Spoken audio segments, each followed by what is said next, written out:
Hello and welcome to the second episode of the first in the month. I'm Mick Fortune. I'm Robbie Sinnott. And we're going to spend the next hour and a bit talking about animal folklore. I suppose it's the 1st of March and we really can't let this day go by without talking about actually a little bit of bird folklore and about crows building their nests. It's a kind of a general kind of belief that on the 1st of March the crows will start to build, and if the 1st of March fell on a Sunday, you wouldn't see a crow with a stick in his mouth or a twig in his mouth. They'd respect the Sabbath day. That's kind of a common one, Robbie, isn't it? It is. It goes back to the old, even some of the folk tales. I think that Sean O'Sullivan was writing about, that he collected. And it's, as we were saying last week, the crow has got certain significance for if he stops building a Kilkenny castle and might fall down. But it's supposed to be a very clever bird. And we know in reality the crow is extremely clever. It can imitate humans. And it's got loads of different voices and stuff. So it's no wonder that they put such anthropomorphic attributes on it, so human-like thoughts and all the rest of it. Yeah, the 1st of March is interesting too, because I'm working at the moment with a group of traveller women mostly in Dublin. With it's called it's a project with the DLR Arts Office and Voluntary Arts Ireland. I'm working with a group travellers who meet there in the Southside Travel Direction group. But one of the things that I've noticed is that women always said that they always parked up the wagon this time of year, and went travelling on the 1st of March. Wow. And they always took to the tent on the 1st of March. Particularly these particular women that I'm working with who originally came from Westport, they said to take to the tent the 1st of March. It's very early for what you'd be thinking, because there was a very old Irish tradition of like transhumance, they call it in geography, but we have it down here. Any place called Ballinaboula in Wexford, for instance. A boolie is a high milking place for summer. That's where the farmers used to go in summer, and used to go down to the lowlands in winter, and they'd be travelling the whole time. But the idea, so it goes back a very long time, the idea of spending winter in one place and summer in the other. But I would have thought March, that's fair play to them, because there's an Irish expression, me and the Martha, me and the Gaga, which basically means that March is damn cold. Yeah. So, I don't know. I think that probably every month in Ireland probably is sort of damn cold. But yeah, there was a borrowing days as well, wasn't there, in March and April. But these women, they were saying as well that they would actually, there was the women who said they'd make up the tents. There was a kind of a bell tent that they'd make up, and they'd leave the wagon up. But the boolie thing, like, for any of us that know that, I suppose one of the famous kind of Wexford's ballads is a Bool of Ogue, or as local people would always call it, the older people would pronounce it Bool of Ogue. And Bool of Ogue would be Moog's Boolie or Bowley, which would be his summer meadow, and that word actually went over with the Irish to Newfoundland and also to Cape Breton, and they reversed it, where they would have a boolie during the summer. I think off the top of my head now, in ours we would move inland during the summer months. Well, they did the opposite. They actually moved to the coast during the summer months, because they went to the summer months for fishing. Wow. And then basically they came back then to back to the inland then for during the winter, which is a kind of reversal, but the name survived. And that goes back hundreds of thousands of years. People in human society, hunter-gatherer communities, did that a lot, and we still have that in Ireland is really amazing. It's really good. Will we have a listen to the people? I think it's great, yeah. Yeah, we'll have a listen to some people I would have recorded in Donegal and in Offaly talking about crows building their nests. Sticking on here. Well, at home, of course, we had loads and loads of crows and big trees all around, and we were always told that if the crows would always start building their nests on the 1st of March, and of course we always heard, and you can still see it to this day, if the 1st of March falls on a Sunday, the crows won't start their nests until the Monday, which is the 2nd of March. And even now, again, I watch the crows, because there's a huge big tree close by where they have all their nests. And I'm always wondering, if it's a Sunday, they won't be gathering their little sticks, all their little bits and pieces. I don't think they do until the next day. Well, they never work on a Sunday. No. Nor they never build their nest on a Sunday. They do nothing, no. Nor they never lay of a Sunday. They do nothing like that. No. Well, this is what we've been told. Probably only a myth, I don't know. But we were told it anyway, as children. Yeah. You'd never see a crow with a twig on a Sunday. No. Always 1st of March on Monday, but yeah, never on a Sunday, no. They never build on Sunday. Mick said he seen the crows the other day. Tell Mick what you're seeing. Peering off. Oh, yeah. Like a boy and a girl. Oh, Peering. they're beginning to hoof around the trees peering. already, yeah. The peer. There's only a fortnight away. The boy will help the girl to build the nest, and then when the young ones come, the boy will help the female crow to feed the birds. Yeah, you watch them. So did them. I seen them.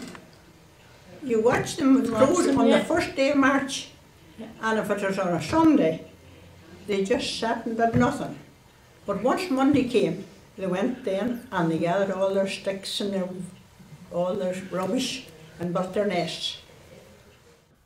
Where were they from, Mick? They were from Donegal and from Offaly. Was that Inishowen, both of them? The Donegal were from Inishowen, North East, were they? Yeah, that's where I would have recorded it. I'm trying to remember off the top of my head. I think some of the women were from North East Donegal, all right. And then the West Offaly, you're saying that's near the Tipperary border then? Yeah, that would have been. I would have recorded that in Burr. Not Twigs of a Sunday. Yeah. And I can't help but think, I'm thinking of this 1st of March. It's only dawned on me now.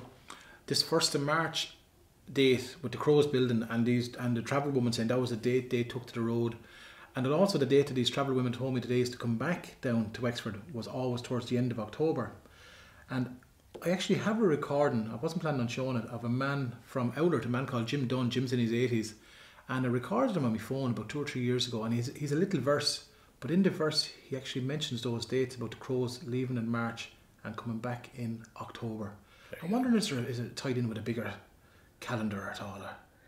Well, it's odd for a Celtic calendar. It doesn't really fit into that, but of course people had their practicalities of life on top of what the supernatural way of doing things was supposed to be, the cosmological calendar, as you'd say. But I think definitely the way we know as climate change, or if it's there, it's happening. Maybe it's happening in a few days. It might be snowing here in Ireland in March, but we know that things aren't exactly like spring. Doesn't feel like spring on the 1st of February. The way the lambs are supposed to be coming out and all the rest of it, and seasons do change over the years. And there was a mini ice age back about 500 years ago. So things like these can't be held in stone, I suppose. But they're very adaptable. But it may be recent maybe last few hundred years that exactly the dates were set, and were the weather to change, I'm sure the travellers would have changed their dates as well if the seasons changed anyway. Will you have a listen to this, man? I'm sure that's a great idea. This is Jim Dunn from Owlert. On the 1st of March, the crows begin to search. By the 1st of April, they are sitting still. By the 1st of May, they have all flown away, coming greedy back again with October's wind and rain. You heard that as a child, did you? Huh? You heard that as a child? That's for many a day. And that was Jim Dunn in Owlert. It's interesting, when I was out there with Jim, you talk about even the crows they'll all roost during the winter, if I'm correct, in the high trees. They'll all collectively come back to one spot, and during the summer when they're nesting, and during this time of year when they go to nest, they'll go to separate locations. They'll span out and make a second nest. I think that's what I can gather myself. I'm not complete sure of it, but they were almost doing a form of bullying themselves, the crows were, yeah. Well, it's a little marker in people's calendar, which is lovely as well. People didn't have their mobile phones to tell them what day it was, and it's lovely that there's these markers of natural markers confirming that everything was right with the world and things were proceeding as normal, I suppose. But yeah, I'll be honest with you, I actually saw a crow with a twig there about 2 days ago, so they're rarely this year. Speaking of crows as well, we mentioned earlier, we won't spend too long on birds, but there was a kind of a mention earlier on about I suppose crows were always associated with the bow here in Wexford, with a kind of an announcer of death, or a bird was always used as an announcer of death. I remember a couple of years ago I was in Castledermot in South Kildare, and a young lad in a school, I was working on a project there, and a young lad in the school said no matter what he did, he was out shooting crows with the grandfather, and he said if he was shooting a crow, he said no way the crow would fall into a graveyard. Did you ever come across something like that? I haven't, but the only thing my granddad, when a crow would be shot, he'd say just one thing you never do, you never touch a crow. You'd be dead. You touch a crow. Now, like, that makes a lot of sense in hindsight with the old botulism, where you'd never know what they'd be carrying. But he never said about any other thing like that. Like, you'd pick a rabbit up after shooting or whatever like that. Crows, you wouldn't go near at all. Yeah. I don't know why that'd be, but this other thing sounds fascinating too. You Yeah. wouldn't go to the graveyard. Yeah, he said it wouldn't. But even if you've come across people, I know they're not animal related, but in insects, like they said, a lot of people have the belief that you'll never find worms in the graveyard in consecrated ground. That's a kind of a common one. Wow. Yeah, I've come across a lot of people, even to this day, who firmly believe that you won't find a worm in consecrated ground. Maybe because the consecrated ground was a special place and it was protected. Will you have a listen to this young fella? Because I tell you why I wanted to show it to you. We'll end with birds then. It's just because he leads on to a story about a place that's related to animals and an animal sense in danger. And that'll get us straight into the animals. This was recorded a couple of years ago. You go shooting, and what's the story with the shooting crows in this graveyard?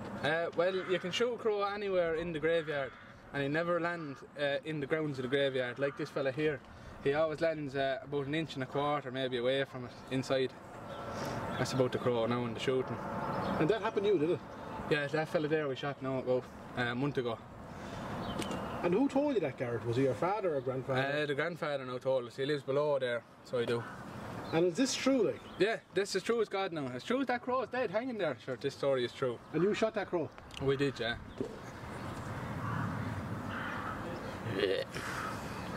Tell us about the gate, will you, lad? The story about the gate is, that gate, that's not the original gate now, but it's the original width. And there used to be spikes on top of the gate.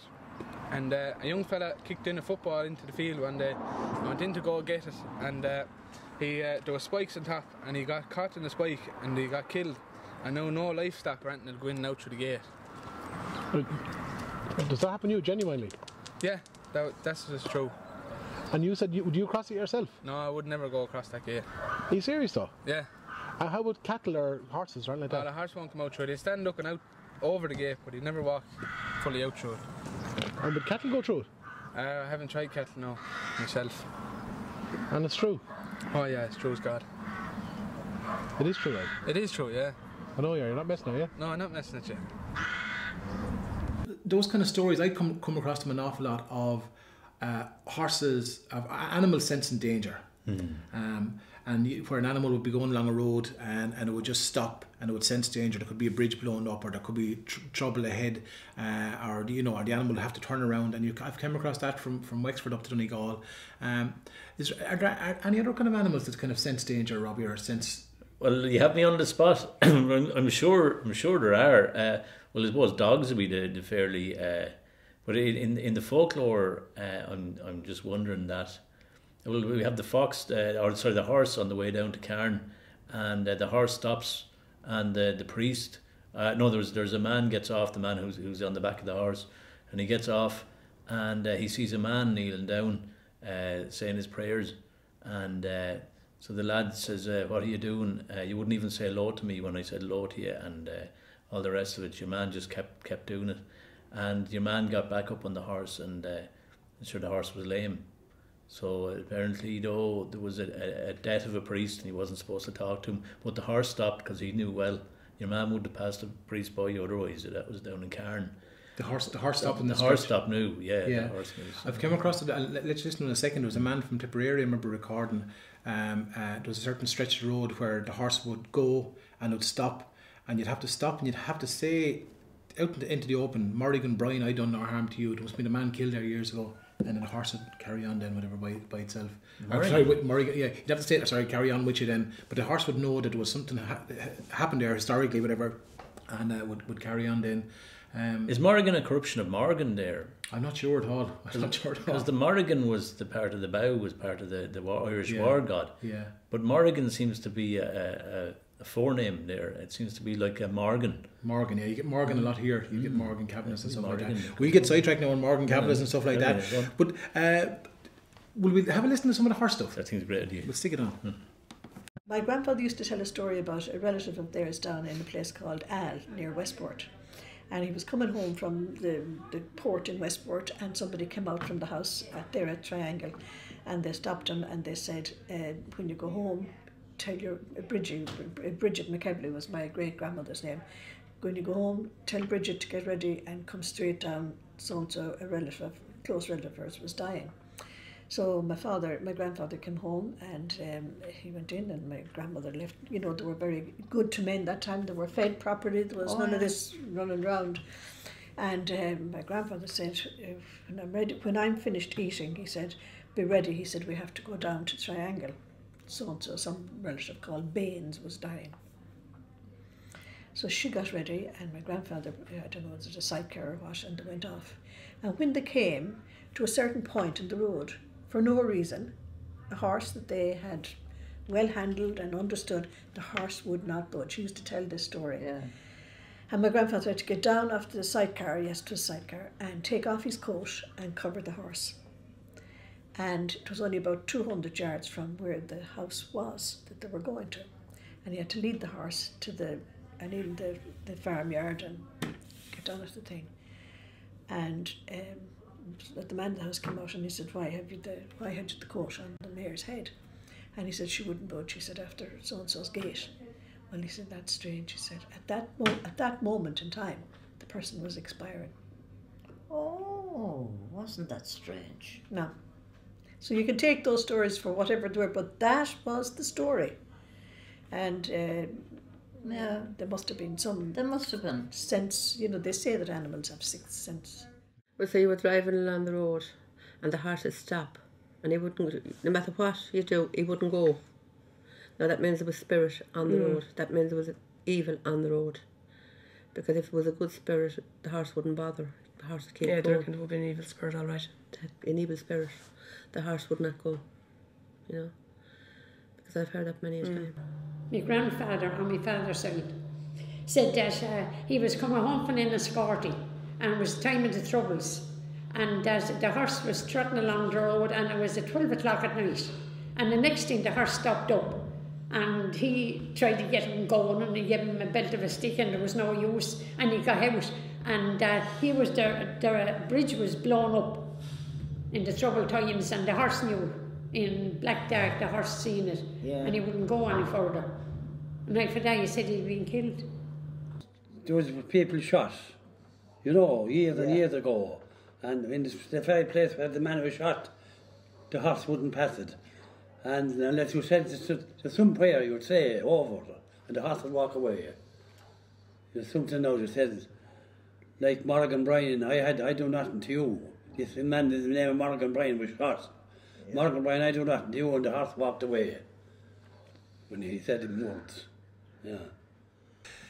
That was interesting, wasn't it? Morgan Bryan, I done no harm to you. I suppose there's not a village or a road in the country that wouldn't have a story associated with the death coach or the Headless Horseman. It's very common. Coach in the Marv in Irish, the death coach. And it was said in legend that the death coach was actually bringing souls. Because in older tradition, up until very recently, in fact, there was a case recently, we'll talk about 5 years ago, but actually where where a person was being buried, they had to be buried with their own people and not anywhere else, because it was thought that otherwise you'd have big problems in the afterlife.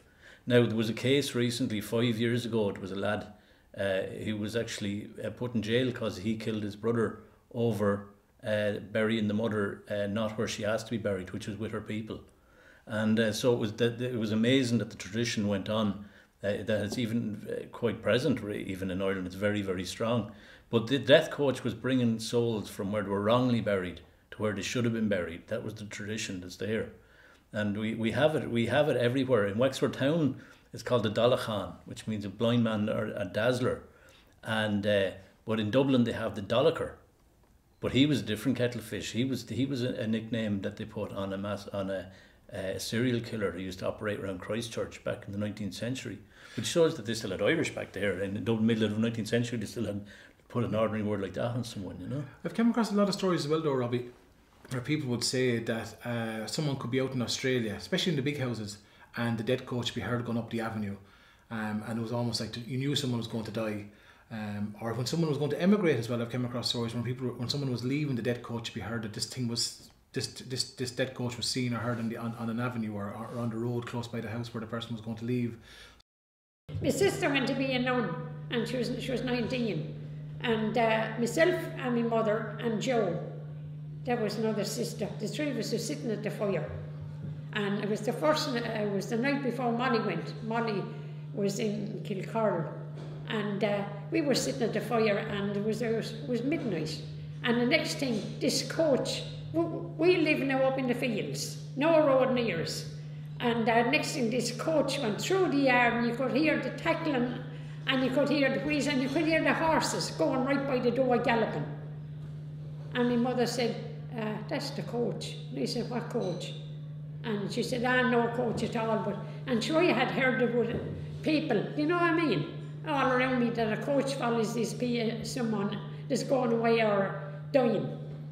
So the next day she said, that was the coach. She said, Molly's going to tomorrow. She said, and that was the coach taking her away. And we heard it, and the three of us stopped, and we listened. And it was the very same as we coach passing the door out there. And they're going, and I heard that, and I was 16 at the time, and Molly was 19, and she was going to the convent, and it was the coach was coming. So was it always associated with with death, I suppose, or was it? Oh, definitely associated with death. But apart from frightening bejesus of whoever thought they saw it or warded it, as they'd say down our part of the country, but they would do it. There was actually a case where in Wexford town, it was said, according to my brother now, he says there was a woman and she was looking through a keyhole, and she looked out, and there was the dead coach coming, and didn't the whip go in through the door and take her eye out? So you're not supposed to look at the whole thing. You're not supposed to look or concentrate very much on this dead coach at all. Bad luck. Did you ever hear the dead carriage? Oh, the headless horses or whatever it is. Their heads on these. No, the dead carriage. I often heard it myself passing by. This was, don't look out. Don't let you go to the door to look out after. It's very unlucky. And I heard, you know, the way the roads were long going gravelly. Yeah, you know, and you'd hear the car or the coach passing by, making noise. And a Protestant had died that week. And that used to happen all right. A Protestant had died. And the dead coach and the headless horseman were two different figures altogether. I think they were, but the person driving the dead coach was headless, generally speaking. Yeah. So they might have been related, who knows? Yeah. But they were definitely associated with death anyway. Yeah. There was roads around our house when we were growing up. There were headless horsemen. You were afraid of your life cycling on these roads late at night. Nail smuggling could have been there. There was people saying that it would try to keep people away from what was happening at night along the roads, and they put the hill. But I think it's much older than that, Coach Cinnamore. But there's a lot of that as well, though. Like the collection myself and Aileen would have recorded back in 2004 and 5 in Limerick, and there was a handball alley in St Mary's, and all the young lads had the story that the Banshee lived in this handball alley, and if we went in and touched the four corners and said the Hail Mary backwards, the Banshee would come out, she'd haunt you, she'd go through you, you know. And everywhere around that place there was a story. There was a green lady, there was a bishop's lady, there was a, you know, and they were all stories were invented to keep the children away from certain places, to keep them away from danger, to keep them away from bigger lads that were drinking or whatever, causing trouble, you know. So loads of stories had a purpose as well. They did. Well, at night time you weren't supposed to be out, so there was even not only the dead coach, but there was the fairy funerals could happen at night. You'd happen on the road. It could be a fairy funeral, and you weren't supposed to get involved, especially if they asked you to carry the coffin. That would have been very bad luck. Well, like the musicians were often asked as well to take part in the fairy parties, and you weren't supposed to do that either. I mean, you might have a great crack, but your soul might be damned or something. There's many a fairy party I was at now. I've got a lovely recording of these young lads. It's reminded me they're actually from that collection in Limerick, and these young lads had a story that that the headless horseman chased after their uncle late one night, and he came after them in a pickup truck, and the uncle ran into the church for safety. That's the story, and the young lads have. Well, let's take it on for you. Yeah, stick it on. Great. My uncle was around my age, and he was walking in a field, and he heard chains behind him rattling, and he looked behind him, and the headless horseman was following him, and he ducked down, and the headless horseman just went away then. This fella had no head, he drives down the road in half, and he had a sword in his hand, no pair people, he chopped the head off. It's the headless coach, right? Came spare in one's house, he lives sits in that desk there. But you could go down that way, we go straight down along, and you just see his big house. There's a gate there with spikes on the gate, you could just walk through it. There's the big graveyard, but if you walk past that, in the night time and see the Headless Horseman, but there's a watching more at the other side with the statue of Holy Mary. But when his uncle passed it there a good while back at about 1 o'clock in the night time, it followed him. Another few people. In a pickup, but they went into a church. So the young there was various modes of vehicle there used. Very handy. There was the Headless Horseman was in a pickup. But I suppose in a couple of weeks' time, or a couple of months' time, we're going to do a whole feature on farming, and we'll be able to talk about cows and livestock and all that kind of stuff. But one of the things, I suppose, we get more depth there, but particularly that kind of area. But one of the things, there was an awful lot of, you had to have a lot of a belief and superstition around having respect for the animals. I suppose because your animal was, without a horse he didn't get any work done. You know, without a cow he didn't get milk. So they were integral to you living, or only until 50s, 60s really.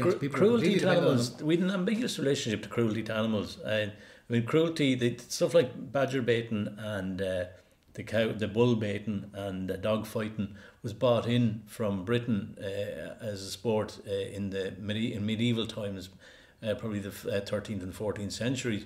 That's where you get the bull ring in Wexford and all, but they wouldn't have existed with the Vikings probably. But people coming in, settlers coming in from England, really brought in things like badger baiting, bull baiting, cockfighting, and the like, you know, and dog fighting.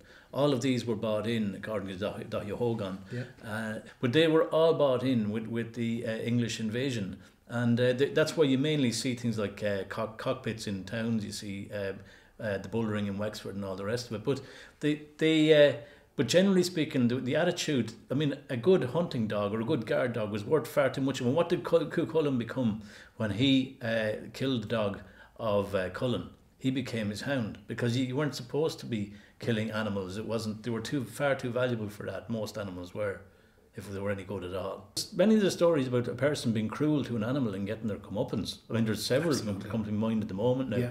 But like one of them is where I won't say in a particular county, where a man is shouting, a man is being cruel to his horse, and somebody's coming from behind a ditch, and he's a ventriloquist, and your man thinks that it's the horse talking to him, and the horse begins to threaten the man, and then he gets afraid, and so he never goes near the horse again, and he's not cruel to the horse anymore.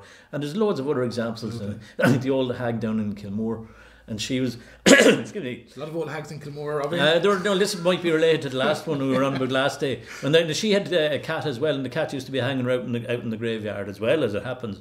And then there was a lad then, a couple of weeks, she was gone away, seemed to be gone away, so this lad said, oh, well, it's called an ownchuch down there.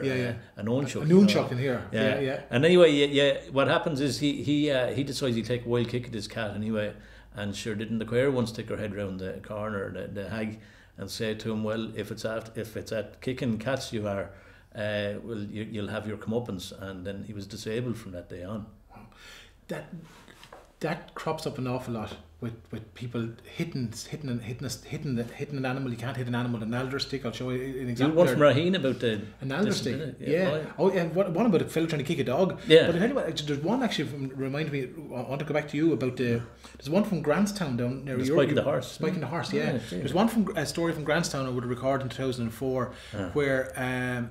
I suppose about respecting the animal, and basically when you unyoke the horse on a Saturday evening, and it goes back to this thing at the Crows building on a Sunday. There was always a day of rest, or the Sabbath day, that basically even with folklore, a lot of women will say they'll never you'd never tread a needle on a Sunday, you'd never polish shoes on a Sunday, you'd always wash the spuds on a Saturday night. And likewise, this story was that basically when you unyoked the horse on a Saturday evening, you would never put the horse back out. You'd never get him back out again to work, and if you did, whatever, you get fierce bad luck. Here's a story from 2004. It's not a great video recording, but let you have a listen. The farmers are losing a lot of stock, you see, so they went to the priest, and what he told them was, don't put the horse to a swing of a Saturday afternoon, leave it there until Monday, like, you know. So this particular man, he had a young horse, a lovely young horse, and he disobeyed what the priest said. Well, they took this grand horse in the haggard, you see, and there was a gate with spikes on the top. The horse jumped the gate, and it was spiked. He lost him. All because he went against the priest. And there were land one time down in Haggard, we used to have a taken. And if you were in it of a Saturday, when you're on a hook of a Saturday, you wouldn't get to go back no more to it. You mean if you visited it? No, it would be lads even down there wouldn't never. Because I used to have land taken, and Jimmy Hale was the man's name, and he says, if you, this is Saturday, he said, you know, if you're on a hook now, he said, yeah, he can't come back anymore. He said, like that. So they said there were a man laughed about him one time, and he found him with the horse, and he went home, and he went back again the next, that night he went out and he got on the horse and dead in the stable. Yes. God, I wasn't around then. You weren't supposed to yoke up the second time. If you were finishing a job now, I'd say, you could work away for an hour or two, you know, but not on the hook the horses. You were saying just before we showed that about the idea, there was a story from you got from at home, was a fella making a kick at a cat. That's right, in Kilmore, yeah. And he was called, what was he called? Oh, an Oonchuk. An Oonchuk, yeah. And down here we'd call that, or up here we'd call that an Oonchuk. Yeah. That'd be the most common way in Ireland, but they in Munster they put the stress on the second syllable. But even in Munster, in Tipperary, I met somebody and they use Oonchuk there as well, Oonchuk. And Oonchuk can apply to a man or woman in Wexford, but it generally applies to a woman in lots of parts of Ireland. Yeah. And there's even place names with Oonchuk in them, I think, isn't there? Yeah. Well, Onshi would be the genitive, so I don't know. Where would you think there's a hill down in Waterford called something? But it mean, for those of you who don't know, it's a word for a fool. And the famous Saint Moling, whatever. Apparently, when he was cursed, when there was actually a cow licking his sore legs. About this story I heard from a woman years ago. There was a cow licking his sore legs over on the far side of the Barrow, and Kilkenny side of the Barrow, around Mullinakill, and the Kilkenny people ran him, and he put a curse on that side of the river, and he said there'll always be a Noonchuk in this here, whatever. And apparently he put a curse on that part of Kilkenny and moved over to the Carlow in Wexford, where he thrived and left his name everywhere. But this woman that had the cow, she went up one day and ordered St. Moling away. She said that her cow, or whether it was only one cow or what, that century, that I think in the 7th century he was there, the 7th century. It was there now, in fact. He was a lovely young man. And she ordered him away. She said her cow was licking the sores on his leg, and she ordered him away. And they're supposed to be, well, I don't know what you'd call it. He was a saint. But he did put something on the place. And he said he was driven away, and he became the first bishop of Ferns. He crossed the River Barrow, and he said that Mullinakill and Coolnahaw, them two places, would never be without a fool or a Noonchuk, whatever a Noonchuk is. We'll do a section on words for Egypt when we come to our language podcast. But there is it does remind me though of Kieran Sawyer. He was like, I don't know if you ever watched Robin Hood, the Hooded Man, back in the 80s. But there was the god Hearn in that thing. But in Ireland, it was Saint Kieran Sawyer was the saint in Offaly, and he was so good with the animals that the antler would actually bend down so that Kieran would be able to rest his Bible on his head, and then the birds would come and sing sweet music to soothe when he was going through too many fashes or too much sacrifice to soothe him. And he was now this is where the devil comes from, because he was the horned. He was portrayed in Celtic mythology as being the horned one. So that's where the horns, and he was hoofed as well. So that's where the devil and Saint Kieran may be one and the same. Kieran was Sawyer, and Cernunnos was the Celtic god. Yeah, his bush is still there. St. Kieran's bush, I've come across it, I think it's outside between Roscrea and Bor, I can't remember exactly. I remember passing it a couple of times. And also he left his place down your part of the county, down St. Kieran's down near Salt Mills. Oh, gee. That came from himself as well. I think they all would have been making their way to Brittany or Wales at some stage. But hitting an animal, Robbie, right? Hitting an animal, I've come across so many stories of people saying that they would never hit an animal with an alder stick. You would not, no way would you hit it. They said that the alder stick was the wood that was used to make our Lord's cross. That was the story, right? And the animal wouldn't grow, or just was bad luck. And I've come across that again from Wexford. I've come across it in Connemara. I've come across it up north. And also with a child as well. You'd never hit a. Well, of course, you shouldn't hit a child anyway. All right, I'm definitely using an ash on you next time. And then I might try Willow next time, but I'm definitely not using an alder again. You know. Jesus God, the way things go. Or a Sally. Do you use what? Do you use Sally? A Sally is a Willow. Yeah. I think just ever since the 1960s here in Ireland, it's one of my things that drives me up the walls. If I ever hear of anyone call him as a willow weaver anymore, you've got these kind of English kind of new agers that came over back in the 60s and they created this thing, and we called them Sallies. Everyone called them Sallies. They were putting up, making for thatching, whatever, using scallops, to call them a Sally. And all of a sudden then we've reinvented, or we call them willows all of a sudden. It's like the cob builders now as well, but don't get me started about cob building, when we used to be happy enough calling them clay walls. Now they're cob because you got Saliog and Sally and Silla, even in Dublin. Clonsilla is the meadow of the Sallies. And down here in Wexford we've got a place called Knocknasilog. It's the hill of the Sallies as well. Anyway, that's completely sidetracked. Me ranting and giving out. But well, I'll let you listen to the people talking from Tipperary talking about the sounds like a great idea. Hitting the animals. Love to hear people hitting animals. Yeah. Hit me with a stick now. This is put the cameras off. Or years ago, there was an owl alder. There's two kind of alders. If you hit someone with an alder, if you hit an animal, you hit an animal, you have bad luck. That they made out that maybe our Lord was hit with an alder or something. And I don't know whether it was alder or not. Now there was another particular type of tree. Alder, yeah, maybe it was alder. Yeah. Hitting an animal with an elder stick is supposed to be unlucky or something. And if you burn the elder sticks, it's supposed to be bad luck or something. They bring you bad luck. Well, I don't know much about the elder leak, but it's unlucky. Mr. Chisel used to say, never hit a horse with an elder, always get a hazel. He'd give you a hazel stick. Now, drive him with that, don't pluck an elder out of the ditch. Unlucky if I ever.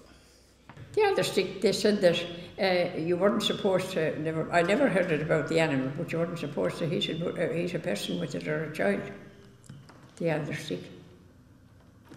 And it shouldn't be lucky. So that and the peacock's feather. Don't you attempt to bring that inside the house. The eye and the peacock's feather.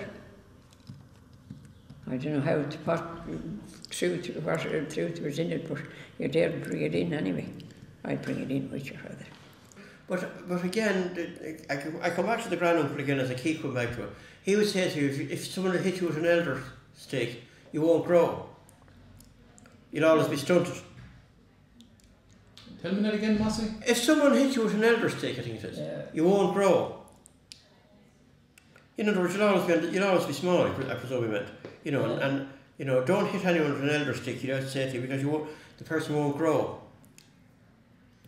I'm thinking that the alder might have been, the coffins may have been made out of alder. I'm just trying to remember a song called The Brown and the Yellow Ale, which was sung by the Voice Squad.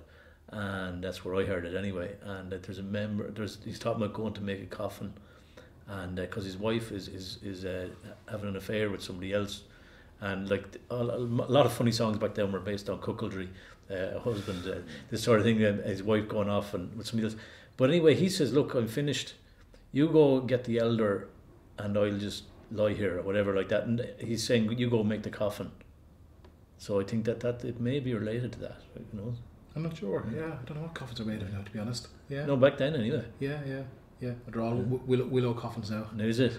Sally's, you mean? Sally coffins. Come here. There was. I was only thinking there as well. There was an awful lot as well tied up in the places where animals were kept. I know from around here. Again, this effect or this mark that 98 left on Wexford is huge. Still there. It's still part of our whole of who we are, especially with folklore and song.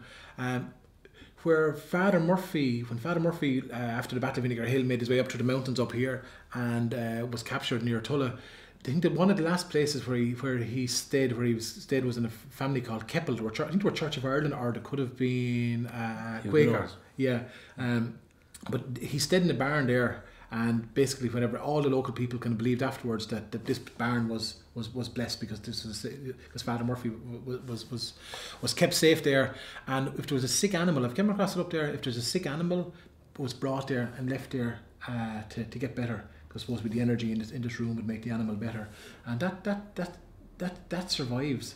Have you ever come across anything like that? I'm just wondering if it might have been a Palatine name. Because the Palatines came from Munster into Wexford too, and Keppel sounds being German. Yeah, it could have been a Palatine name that they came in the 18th century. And it would have spread over towards Rathkeale and over towards Limerick, and then they would have went on to America. We got like names like Swisser, Hempenstall, Reinhardt. Oh, great. My optician is Hempenstall in Dublin, but Dixon Hempenstall. But there was the hanging judge. He was a Hempenstall. No, I'm going to tell you. Yeah, I could tell you a story about him. Only about 3 weeks ago, I was up in 2 weeks ago, I was up in Coolgraney, up in North Wexford, and this is where the Hempenstalls come from. Now, where I grew up near us, there was families of Hempenstalls, so don't get anyone Hempenstalls here. Don't get offended, right?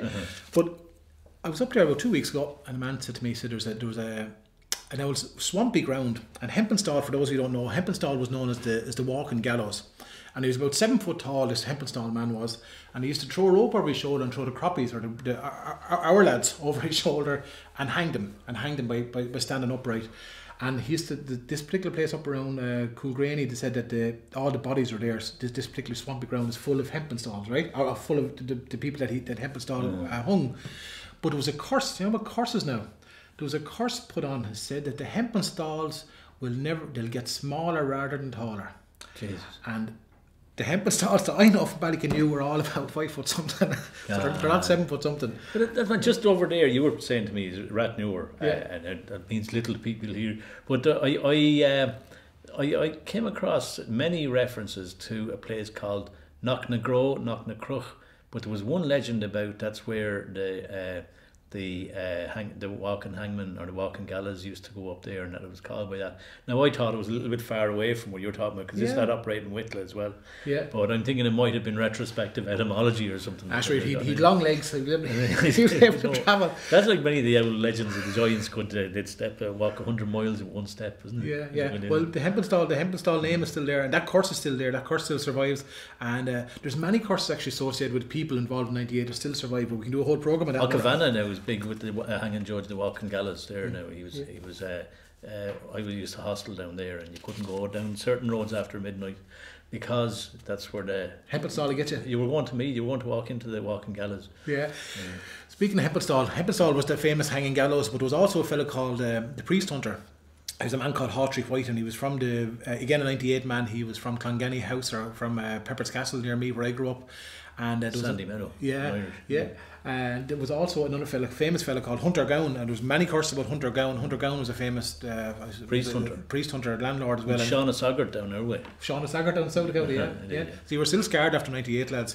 But one of the things when you talk about horses and stuff was that there was a priest called Father Nicholas Stafford, and Father Nicholas Stafford was injured in 98, and basically he was taken into a house. Again, these were a Church of Ireland family called Cook outside of Gorey, and they nursed him and hid him actually and brought him back to health. But as he was leaving, he said that there would always be a white horse in this yard. He always said that, whatever. And that was in 1798. Now, October 2017, I organised a series of walks around Ballygarrett, and we actually went to visit the home of Hawtrey White, one of the famous priest hunters. And just above it, where we were standing, there was about 60 people. Hawtrey White's initials were above us in the wall, right? And I was delighted to get into the yard, to the Fecker's yard, and I was delighted to be able to actually call on John Furlong, a local singer, to sing a song about Father Stafford, because I was great on loads of levels, because here we were. It was actually a Church of Ireland man who brought the Catholic priest back to health. It was a Church of Ireland family who brought it back to health. But it shows you about folklore, Robbie, because we were there just talking. John was about ready to sing the song, and next minute a man pipes up, goes, "Oh," and he knew the story, right? So that story still survives 200 and some years later. In this particular part of Wexford, and it's like every day. It's like just reading something in the RT Guide of the day. You know? Well, the only thing is, you see, the media, the films that people will see, they'll be all the rage now, and then they'll be gone. People won't remember them. I think The English Patient or Gladiator were big one time. Yeah. Now, and they won't be heard tell of now in under 20 years. But like, unless you're watching some old movies channel or something. But these other stories, I wonder if they'll have if they'll be able to survive the media storm, the mass media age. But definitely, I'm not surprised that they've lasted this long, because it's definitely part of people's very fibre and fabric. Absolutely, there's magic, and I've been saying this for years. You can talk about stories, and everyone's got connections to stories, but when you're from a place and these stories make sense to you, they make sense to the families, they make sense to the neighbours, they make sense to the roads, they make sense in your head to the place. They're rooted in the place, the very fabric of that community. Then they will survive. You know, when you're talking about the White Horse, the big significance as well of the White Horse. The Garan Bond, they call him down our way anyway. The big significance of the priest was they're normally associated with riding on a white horse, which gives the priest a lot of significance. But also the fact that like the hare with Bridget's cow that suckled her when she was born, I was talking about in the last one, that was a white cow with orange or red tints on the ears and back of the tail. And it's the same with the hare. The magical hares that they're supposed to have, they're white hares, but they're supposed to have orange or red tips on the back, on the tips of the ears as well. So they're sacred. Yeah. So it's, will we listen to this White Horse? Sounds good. Lovely. This is John Furlong. Yeah, it was always meant to be a white horse in ever after. That's right. It was. Yeah. Yeah. Yeah. Now you know more about that fella than me. He actually said it'd be always a white horse here, right, yes. And I think as long as cooks were in the place, there was a white horse in it, you know. Will we go? We will. In 98 in Wexford, there were many wanted men, but I'd like to tell you of a priest who was on the blacklist then. He was Father Nicholas Stafford, and his flock he proudly led. It was then that Hunter Gown set out to have his head. He was chased from River Chapel like a fox before the hound, and he fled across the country, evading every sound, till just outside of Gorey he found a place to rest, at a stately home of cooks, where they cared him with the best. They hid him from the yeomen who were searching high and low, in every shed and dwelling where they thought that he might go. They followed him to Cook's house and inquired if he was there. And Mrs. Cook, she answered, "No priest is staying here." From being on the run so long, his health was almost gone.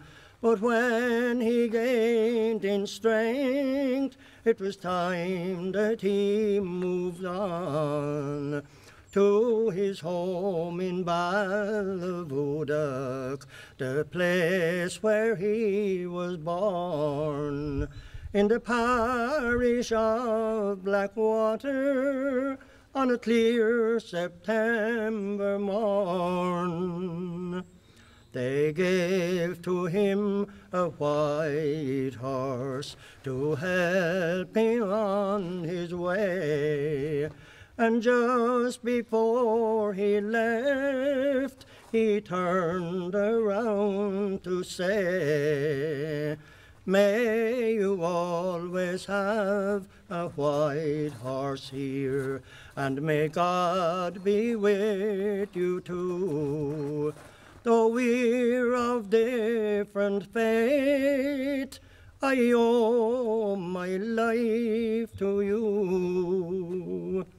For his last few remaining years, he stayed at his brother's home. For involvement in the rising, he was denounced by Rome. He died in 1811, a fine priest, loyal and true.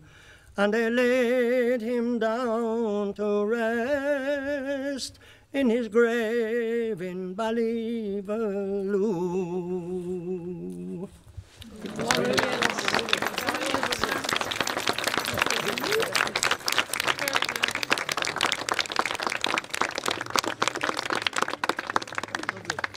Ballyvaloo is the real old graveyard at the very far side of Blackwater, almost in Corraclough. Then to the left down towards the sea there, and that's why he was. You would live next door to Ballyvoodoo, if not in Tubbermin, is not far away. And that was John Furlong singing Father Nicholas Stafford. We've reached the end of the episode on animal folklore. We have actually had so much material that we had to actually cut it in two, so we're going to have the second part in next month. In the meantime, I wanted to kind of thank you for watching. Robbie has gone home. This is recorded the next day. And if you're around Dunleary next week, I'm launching a project that I'd mentioned earlier on in this episode. It's called A Bird in the House, God Bless Her. It's a collection of folklore that I would have recorded with traveller women mostly in DLR. Actually, before I left DLR, they gave me this bunch of fantastic crepe paper flowers that would have been used at pattern days. Travellers would have been made them and sold them at pattern days and things like this. So this is a gorgeous bunch of crepe paper flowers that I was given when I finished the project. So that particular launch takes place next Wednesday, the 7th of March at 7 p.m. in the Samuel Beckett Centre in Ballyogan. That's 7 p.m. in the Samuel Beckett Centre in Ballyogan, and it'd be lovely to see you there as a collection of contemporary and ancient traveller folklore. And in the meantime, sure, I'll talk to you in a couple of weeks' time for the feature on language and accent, and in Robbie's absence I'll say goodbye from Robbie, and we will catch up with you again with the rest of the animal folklore broadcast on the 1st of April. I'll talk to you then. All the best.